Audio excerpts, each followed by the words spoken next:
Update. My boyfriend of 7 years cheated on me. I'm going to disappear from his life. Is there anything I'm missing? Original post. Hi 27 female, just found out my boyfriend, 29 male of 7 years cheated on me. My boyfriend went to our home state to see his family for the weekend.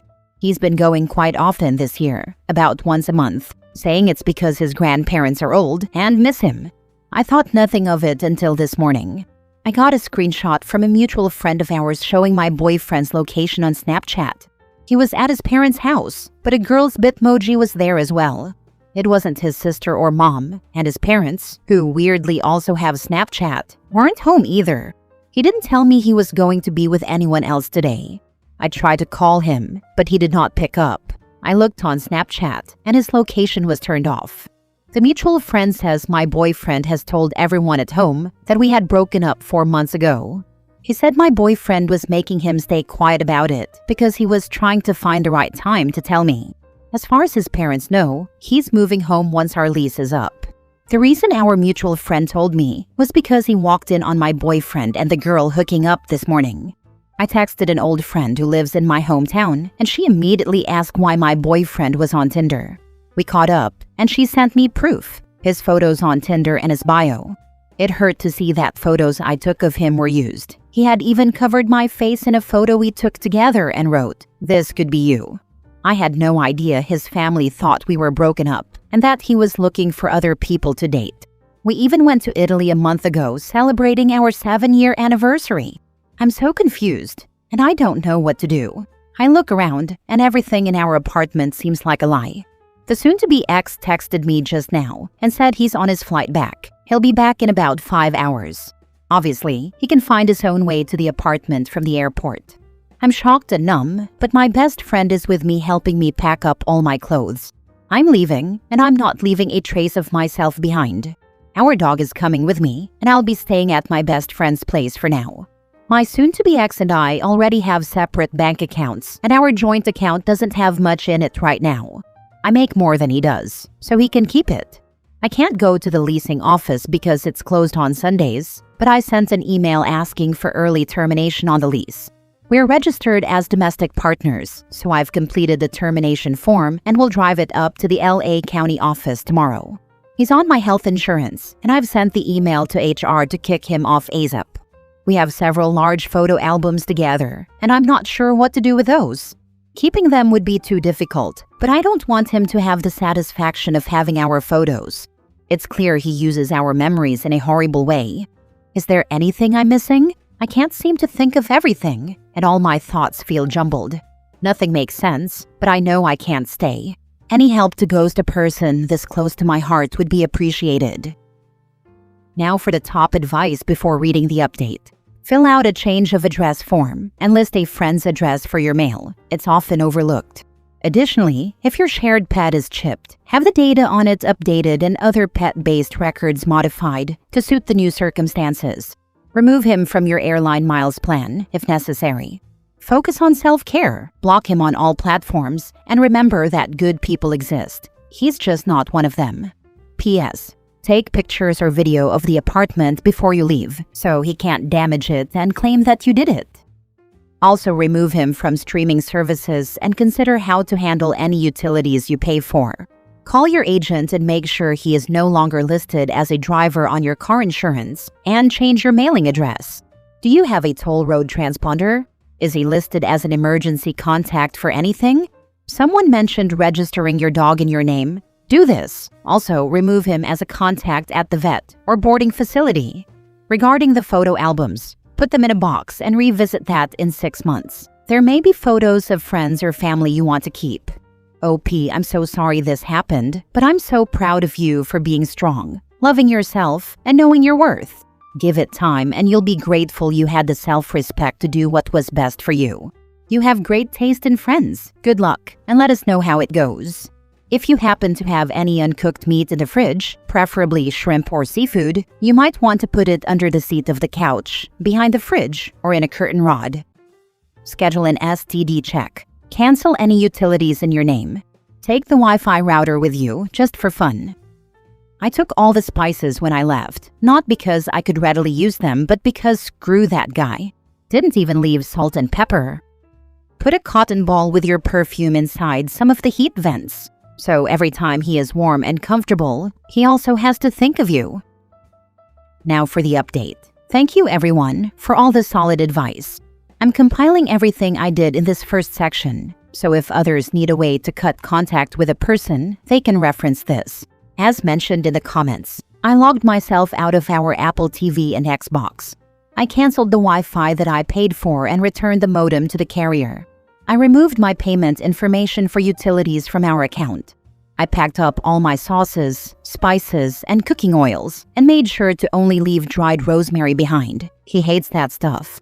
I printed out and framed the screenshot of his Tinder profile and left it on the kitchen table. I closed a piece of dog poop into the frame as well. I'll keep the photo albums. He can have this. I took a video of the entire apartment after packing up all my things. I left my keys in the leasing office mailbox and emailed the leasing office about my departure, attaching the videos showing what the apartment looked like prior to locking up. I updated my address with USPS, the vet, hospital, school, work, and my dog's chip. I talked to HR and am in the process of getting him off my health insurance, changing the beneficiary of my life insurance to my parents, if only I could name my dog, and updating my emergency contact. I'm going to the bank to take myself off the joint bank account. Fortunately, I'm not worried about my credit since all of our finances have stayed separate, but I'm grateful to those who told me to freeze my credit. I logged out of all devices for all streaming services, social media, and my work, personal and school emails. I blocked him on all social media, chat rooms, and his phone number. I made a doctor's appointment to get STD tested. I'm on my way to an appointment with the county office to terminate our domestic partnership. It's been an incredibly busy 18 hours, but I've had a lot of help from my friends. I haven't been able to sleep either. As far as what happened since he arrived, here's what's up. I had already blocked him before he landed. I received many texts and calls from his parents and sister that I ignored. Then, when I noticed his sister calling, I picked up. At first, the call was hostile. She accused me of being some crazy ex-girlfriend who couldn't let her brother go. Funny, since I had just packed up and left. She brought up that it had been 4 months and that I needed to move on. I told her that the ex never approached me about breaking up, and that 1 month ago, we celebrated our 7th anniversary and started to plan our wedding. I had no indication he even wanted to break up. We reset a bit, and she allowed me to tell her my side of the story. I told her he was somewhat distant this year, but he had blamed it on their grandparents being old and wanting to spend more time with them before they died. Turns out their grandparents have been dead for 2 years. I never met them because my ex claimed they were super racist since the grandpa was a Vietnam War vet. I'm Southeast Asian. Turns out, you can't be racist when you're dead. We ended the call on a positive note, with his sister saying that it was a lot to take in. She said she felt bad because the girl he was cheating on me with was one of her friends. She had introduced them sometime last year when my ex was apparently unhappy with our relationship. They hit it off, and he was supposed to break it off with me. I guess he never had the balls to do so. She was also confused as to why he was on Tinder, as he was already in a relationship with her friend. I sent her all the Tinder receipts after hanging up. Later in the night, I received an email from the ex. To sum it up, yes, he asked me to come to the apartment to talk it out. No, he did not apologize for anything. He ended the email with, "I love you." As far as I know, he doesn't know where I am. I also don't believe he knows where my friend lives, as she just moved and he hasn't been here yet. He also doesn't seem like that type of person, but I guess I didn't really know him after all. We'll keep the locks ready and bats near the door. It's been so helpful just writing out everything that's happened so far, but all of your advice, support, and guidance in this situation have really empowered me to leave. At times, I just wanted to stop packing and hope that when he came home, everything would go back to normal and the texts would just be a distant memory. Your words of encouragement have really helped me follow through and leave. Nothing good would have come from staying. Thank you all again. Edit. Sorry, I was unclear about the timeline. The parents and sister called me about 2 hours after he landed. I assume it was because he got home, realized the person paying half his rent will no longer be doing so, and reached out to his family. The dog poop may have contributed to the heightened emotions. It takes a lot to leave someone you've been with for 7 years. I know you are just a stranger, but I've been thinking about you the whole day, and I wanted to say that I'm proud of you. You've done what many women struggle to do. You are such an inspiration. I wish you nothing but the best for your future. I'm so sorry that you had to go through this. What a shock it must have been to find out all of this about someone you thought loved you. He doesn't deserve to see you ever again, and I know you will never grant him that. Thank you so much. I've just seen so many people struggle with it, and in the end, the outcome never seems good. I'm glad I could get out of it quickly, and I hope other people can too. Last story. I just found out the man I've been seeing for 10 months is getting married this weekend, and I don't know what to do. In January this year, I, 25 female, met someone, 27 male, who I clicked with instantly. He was at the time the new owner of the restaurant and pub I work at, and still is. And from the moment we met, there was an instant connection. He was sweet, attentive, kind, and so loving, and we had so much in common. Everything I thought I wanted in a potential partner. About a month into dating, he opened up about his ex-partner, who he also has a 5-year-old child with. He told me that she had cheated on him multiple times, and that they had split up around October 2024 because of that, and a fair few other issues. He also mentioned that they were supposed to get married this October on the 18th. Things between us started to get rocky around March. He told me he was unhappy with his life and that things hadn't gone the way he wanted. And after that, he started pulling away emotionally. We had a few discussions about where we were going to go from there, but things remained somewhat hopeful.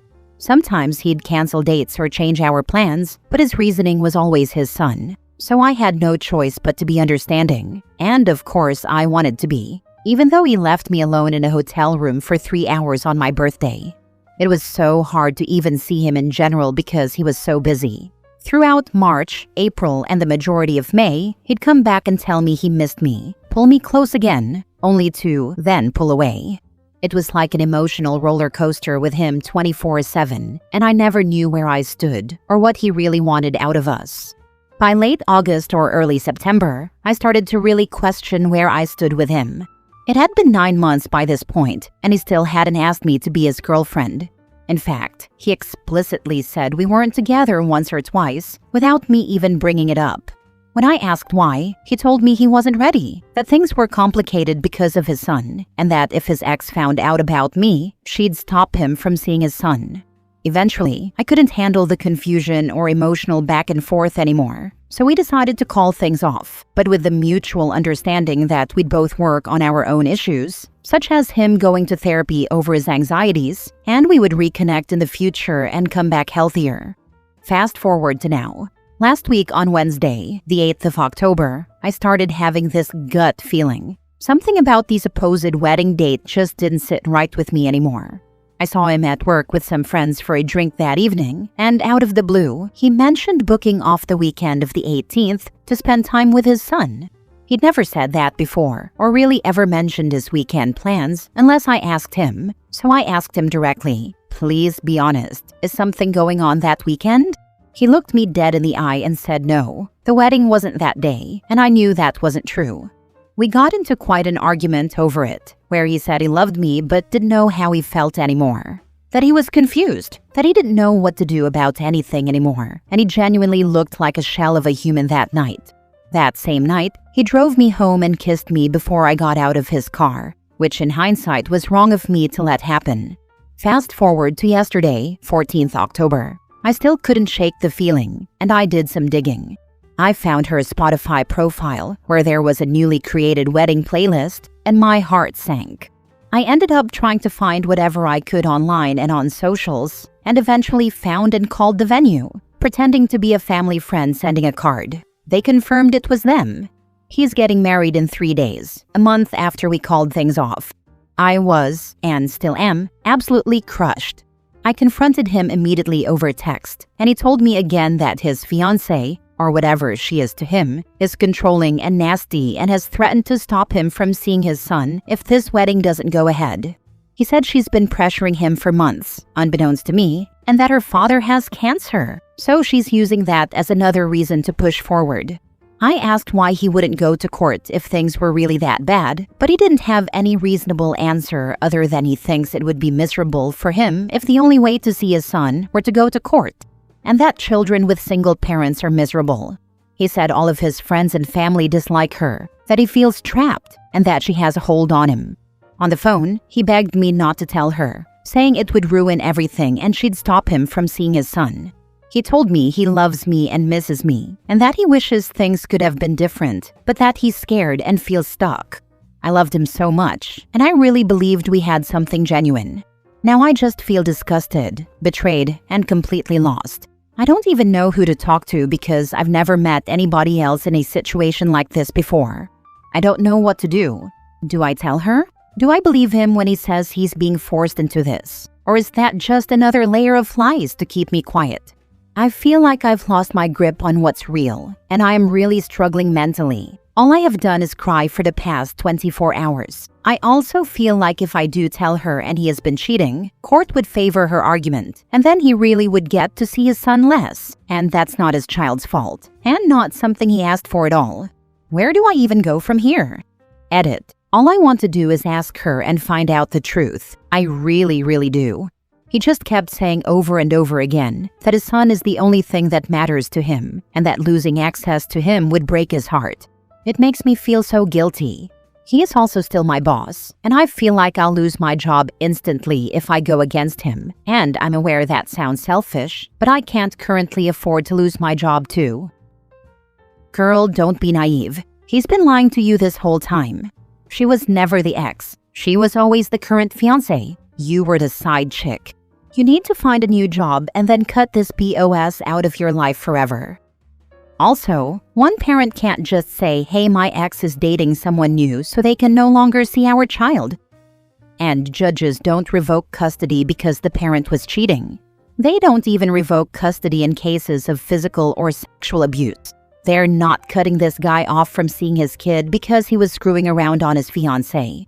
OP is incredibly naive, sorry to say. My ex, not ex, is a crazy, controlling B is the oldest lie in the book, and OP is still falling for it. Tell her, are you kidding me? Give her a chance to get out before she's legally tied to this man. Absolutely, I would want to know if the love of my life was actually a cheater. I would immediately inform the other party. Now for the mini update. Thank you so much to everyone who's taken the time to comment. I genuinely appreciate it. I do want to tell her the truth, but I'm going to take the time to look for professional advice first, as he's also my direct employer, and this isn't a large company with an HR department.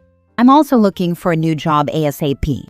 I just want to make sure I handle everything the right way and protect myself before I decide what to do next. The only feeling I can't shake is that this will affect a little boy who never asked to be a part of this.